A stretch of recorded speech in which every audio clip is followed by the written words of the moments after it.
राधे राधे, जय श्री कृष्ण। पुरुषोत्तम मास यानी कि अधिक मास साक्षात भगवान विष्णु का महीना माना जाता है। शास्त्रों के अनुसार इस महीने में की गई भक्ति का फल सामान्य महीनों की तुलना में अनंत गुना अधिक मिलता है। यदि आप इस पावन महीने में अपनी राशि, समय या रुचि के अनुसार पुरुषोत्तम मास का महत्तम मंत्र या चालीसा में से किसी एक का भी नियमित पालन करते हैं तो आपको अपार मानसिक शांति, सुख और समृद्धि की प्राप्ति होती है। आज हम आपके लिए लाए हैं पुरुषोत्तम मास का महत्तम, जिसे सुनने मात्र से आपको मिलेगा अनंत गुना लाभ। यदि आपके पास समय है तो इस महीने में ग्रंथों का अध्याय पाठ अवश्य करना चाहिए। इसीलिए हम आपके लिए अपने चैनल पर रोज पुरुषोत्तम मास का अध्याय डालेंगे और आप इसको जरूर सुनना, जिससे कि आपको मिलेगा अपार पुण्य। इस पूरे महीने में ग्रंथों या अध्यायों का पाठ करना बहुत ही ज्यादा पुण्यदायी होता है। श्रीमद् भागवत गीता इस पूरे महीने में गीता के 15वें अध्याय का पाठ करना सबसे उत्तम माना जाता है। यह जीवन के सभी संकटों को काटता है। विष्णु सहस्त्र नाम स्तोत्र का पाठ, भगवान विष्णु के 1000 नामों का यह पाठ घर की नकारात्मक ऊर्जा और दरिद्रता को जड़ से मिटा देता है। श्रीमद् भागवत महापुराण या श्री रामचरितमानस इस महीने में भगवत कथा सुनना या रामचरितमानस का नियमित पाठ करना सीधे वैकुंठ धाम की प्राप्ति कराता है। यदि आप कर्ज के जाल में फंसे हैं या किसी बड़े कानूनी स्वास्थ्य संकट से जूझ रहे हैं तो रोज सुबह गजेंद्र मुख का पाठ अवश्य करें। इस महीने में तुलसी की माला से ओम नमो भगवते वासुदेवाय मंत्र का कम से कम 108 बार जाप जरूर करें। जो लोग बहुत लंबे पाठ या कठिन मंत्रों का उच्चारण नहीं कर सकते, उनके लिए चालीसा का पाठ सबसे सरल सर्वोत्तम उपाय है। श्री विष्णु चालीसा, श्री कृष्ण चालीसा, श्री राम चालीसा या श्री महालक्ष्मी चालीसा, इनका पाठ भी आप पुरुषोत्तम मास में कर सकते हैं, जो कि आपको असीम पुण्य प्राप्त कराएगा।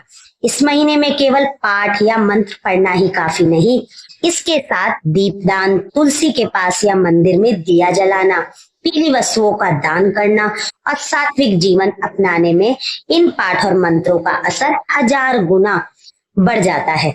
तो आइए हम शुरू करते हैं पुरुषोत्तम मास अध्याय 1 की कथा, जिसे सुनने मात्र से सारे संकटों का नाश हो जाता है और आपके जीवन में सुख समृद्धि का वास होता है। जैसे कि आज रविवार का दिन है, उससे पहले हम सुनेंगे आज रविवार की कथा। जैसा कि जेठ मास में रविवार का दिन बहुत ही ज्यादा उत्तम होता है। भगवान सूर्य नारायण की पूजा करने का जेठ मास में बहुत ही अच्छा पुण्यदायी समय होता है। तो आइए शुरू करते हैं जेठ मास के रविवार की कथा। रविवार व्रत के पौराणिक कथा के अनुसार प्राचीन काल में एक बुढ़िया रहती थी। वह नियमित रूप से रविवार का व्रत करती। रविवार के दिन सूर्य उदय से पहले उठकर बुढ़िया स्नान आदि से निर्वित होकर आंगन को गोबर से लीपकर स्वच्छ करती। उसके बाद सूर्य भगवान की पूजा करते हुए रविवार व्रत कथा सुनकर सूर्य भगवान का भोग लगाकर दिन में एक समय भोजन करती। सूर्य भगवान की अनुकंपा से बुढ़िया को किसी प्रकार की चिंता एवं कष्ट नहीं था। धीरे धीरे उसका घर धन धान्य से भर रहा था। उस बुढ़िया को सुखी होते देख उसकी पड़ोसन उससे जलने लगी। बुढ़िया ने कोई गाय नहीं पाल रखी थी, अतः वह अपनी पड़ोसन के आंगन में बंधी गाय का गोबर लाती थी। पड़ोसन ने कुछ सोचकर अपनी गाय को घर के भीतर बांध दिया। रविवार को गोबर न मिलने से बुढ़िया अपना आंगन नहीं लीप सकी। आंगन न लीप पाने के कारण उस बुढ़िया ने सूर्य भगवान को भोग नहीं लगाया और उस दिन स्वयं भी भोजन नहीं किया। सूर्य अस्त होने पर बुढ़िया भूखी प्यासी सो गई। प्रातः काल सूर्य उदय से पूर्व उस बुढ़िया की आंख खुली तो वह अपने घर के आंगन में सुंदर गाय और बछड़े को देखकर हैरान हो गई। गाय को आंगन में बांधकर उसने जल्दी से उसे चारा लाकर खिलाया। पड़ोसन ने उस बुढ़िया के आंगन में बंधी सुंदर गाय और बछड़े को देखा तो वह उससे और अधिक जलने लगी। तभी गाय ने सोने का गोबर किया। गोबर को देखते ही पड़ोसन की आंखें फट गई। पड़ोसन ने उस बुढ़िया को आसपास ना पाकर तुरंत उस गोबर को उठाया और अपने घर ले गई। तथा अपनी गाय का गोबर वहां रख आई। सोने के गोबर में पड़ोसन कुछ ही दिनों में धनवान हो गई। गाय प्रतिदिन सूर्य उदय से पूर्व सोने का गोबर किया करती थी और बुढ़िया के उठने से पहले पड़ोसन उस गोबर को उठाकर ले जाती थी। बहुत दिन तक बुढ़िया को सोने के गोबर के बारे में कुछ पता ही नहीं चला। बुढ़िया पहले की तरह हर रविवार को भगवान सूर्य देव का व्रत करती रही और कथा सुनती रही। लेकिन सूर्य भगवान को जब पड़ोसन की चालाकी का पता चला तो उन्होंने तेज आंधी चलाई। आंधी का प्रकोप देखकर बुढ़िया ने गाय को घर के भीतर बांध दिया। सुबह उठकर बुढ़िया ने सोने का गोबर देखा, उसे बहुत आश्चर्य हुआ। उस दिन के बाद बुढ़िया गाय को घर के भीतर बांधने लगी। सोने के गोबर से बुढ़िया कुछ ही दिनों में बहुत धनी हो गई। उस बुढ़िया के धनी होने से पड़ोसन पूरी तरह जल भूनकर राख हो गई और उसने अपने पति को समझा बुझाकर उसे नगर के राजा के पास भेज दिया। सुंदर गाय को देखकर राजा बहुत खुश हुए। सुबह जब राजा ने सोने का गोबर देखा तो उसके आश्चर्य का ठिकाना ना रहा। उधर सूर्य भगवान को भूखी प्यासी बुढ़िया को इस तरह प्रार्थना करते देख उस पर बहुत करुणा आई। उसी रात सूर्य भगवान ने राजा को स्वप्न में कहा, राजन, बुढ़िया की गाय व बछड़ा तुरंत लौटा दो, नहीं तो तुम पर विपत्तियों का पहाड़ टूट पड़ेगा, तुम्हारा महल नष्ट हो जाएगा। सूर्य भगवान के स्वप्न में बुरी तरह भयभीत राजा ने प्रातः उठते ही गाय और बछिया बुढ़िया को लौटा दिया। राजा ने बहुत सा धन देकर बुढ़िया से अपनी गलती के लिए क्षमा मांगी। राजा ने पड़ोसन और उसके पति को उनकी इस दुष्टता के लिए दंड दिया। फिर राजा ने पूरे राज्य में घोषणा कराई कि सभी स्त्री पुरुष रविवार का व्रत किया करे।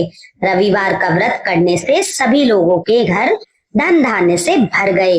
रास्ते में चारों ओर खुशहाली छा गई। स्त्री पुरुष सुखी जीवन यापन करने लगे तथा सभी लोगों के शरीर कष्ट भी दूर हो गए। तो बोलो सूर्य नारायण भगवान की जय। तो आइए भक्तों, अब शुरू करते हैं पुरुषोत्तम मास महात्म अध्याय 1। एक बार बहुत से ऋषि मुनिजन निमिषरायण तीर्थ में जाकर यज्ञ करने में तत्पर थे। उसी समय श्री सूत जी तीर्थ यात्रा के निमित्त भ्रमण करते हुए मुनियों को देखकर नमस्कार कर आनंद मग्न हो गए। वलकल वस्त्र पहने, प्रसन्न मुख, चेहरे पर कांति, परमार्थ में निपुण, चंदन से शोभ्यमान, तुलसी की माला तथा जटाओं का मुकुट धारण किए हुए महाशरणम इस अद्भुत मंत्र को जपते हुए सूत जी को देखकर निमिषरायण के महर्षि लोग उठकर खड़े हो गए। मुनियों ने हाथ जोड़कर कहा कि हे सूत जी, सब लोगों को भगवान की अद्भुत कथाओं को सुनने की इच्छा है। मुनियों ने हाथ जोड़कर कहा कि हे सूत जी, हम सब लोगों को भगवान की अद्भुत कथाओं को सुनने की इच्छा है। तब सूत जी ने प्रसन्नता से सब ऋषियों के आगे हाथ जोड़कर नमस्कार किया। ऋषि कहने लगे कि हे सूत जी, हमने आपके लिए सुंदर आसन बनाया है, आप इस पर बैठिए। आप बड़े भाग्यवान हैं। आपने गुरु की कृपा से भगवान के रहस्यों का वर्णन करने की शक्ति प्राप्त की है। इस संसार सागर में हजारों बातें सुनने योग्य है, परंतु उनमें से जो भी सार वस्तु है, संसार सागर में डूबते हुओं को पार करने के लिए जो शुभ श्रेष्ठ कथा आपके विचार में है, वही बताइए। शौनकादि के पूछने जाने पर श्री सूत जी कहने लगे, हे विप्रो, मेरे वचनों को सुनो। मैं पहले पुष्कर तीर्थ गया और वहां से हजारों तीर्थों में होता हुआ हस्तिनापुर गया। वहां राजा परीक्षित अपने राज्य को छोड़कर अनेक महापुण्यवान ऋषियों के साथ गंगा किनारे जा रहे थे। उनमें अनेक सिद्ध योगी और महासिद्ध मुनि थे। मैं वहां पर उस समाज को पूछ ही रहा था तो वहां श्री कृष्ण भगवान के चरण कमल में मन लगाए महामुनि व्यास जी के पुत्र सुखदेव जी पधारे, जिनकी 8 वर्ष की आयु, शंख के समान कंठ, ऊंचे और चिकने केशों से घिरा हुआ मुख, दृढ़ कंधे, चमकती हुई कांति थी। वह अभूत वेश ब्रह्म रूप थे। ऐसे महामुनि सुखदेव को देखकर सब मुनि हाथ जोड़कर खड़े हो गए। तब मुनियों के बनाए हुए कमल चक्र जैसे ऊंचे आसन पर सुखदेव जी को बिठाया गया। उस आसन पर बैठे हुए ज्ञान समुद्र के चंद्रमा सुखदेव जी ऋषियों की पूजा को ग्रहण कर ऐसे शोभेमान हुए जैसे तारागण में चंद्रमा शोभेमान होता है। सूत जी कहने लगे, हे ऋषियों, मैं श्री सुखदेव जी को राजा परीक्षित को श्रीमद् भागवत गीता की कथा सुनाते हुए देख कर आया हूँ। ऋषि कहने लगे, हे सूत जी, जो कुछ आपने वेद व्यास जी के मुख से सुना हो वही कथा सुनाइए। सूत जी बोले, हे ऋषियों, जैसे मुझ में ज्ञान है और मैंने व्यास जी के मुख से सुना है वह मैं तुमसे कहता हूँ, सुनो। एक समय नारद जी विचरते हुए भगवान नारायण के निवास स्थान पर पहुंचे।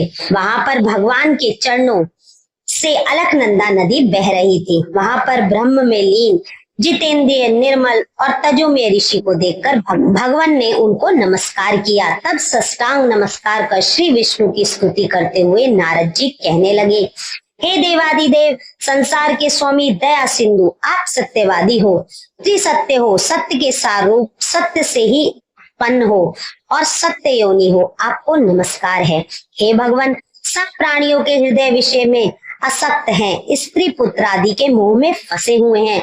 गृहस्थी लोगों का हित करने वाला लाभदायक कथाव्रत कुछ विचार कर मुझे बतलाइए। मैं आपके मुखारविंद से कुछ सुनने के लिए ब्रह्मलोक में आया हूँ। नारद जी के ऐसे वचनों को सुनकर भगवान हंसकर नारद जी से कहने लगे, हे नारद जी, भगवान श्री कृष्ण की पुण्य कथा को सुनो। हे तात, जगत के विधाता और उनको एक पल मात्र में नष्ट करने वाले, उनके कर्मों को कहने वाला पृथ्वी पर कौन समर्थ है। हे नारद जी, ऐसे सार युक्त कथा भी तुम जानते हो, परंतु फिर भी दरिद्रता को हरने वाला, यश और श्रेष्ठ पुत्रों को देने वाला, मोक्ष देने वाला तथा शीघ्र सेवन योग्य ऐसे अद्भुत पुरुषोत्तम मास महत्तम को कहता हूँ।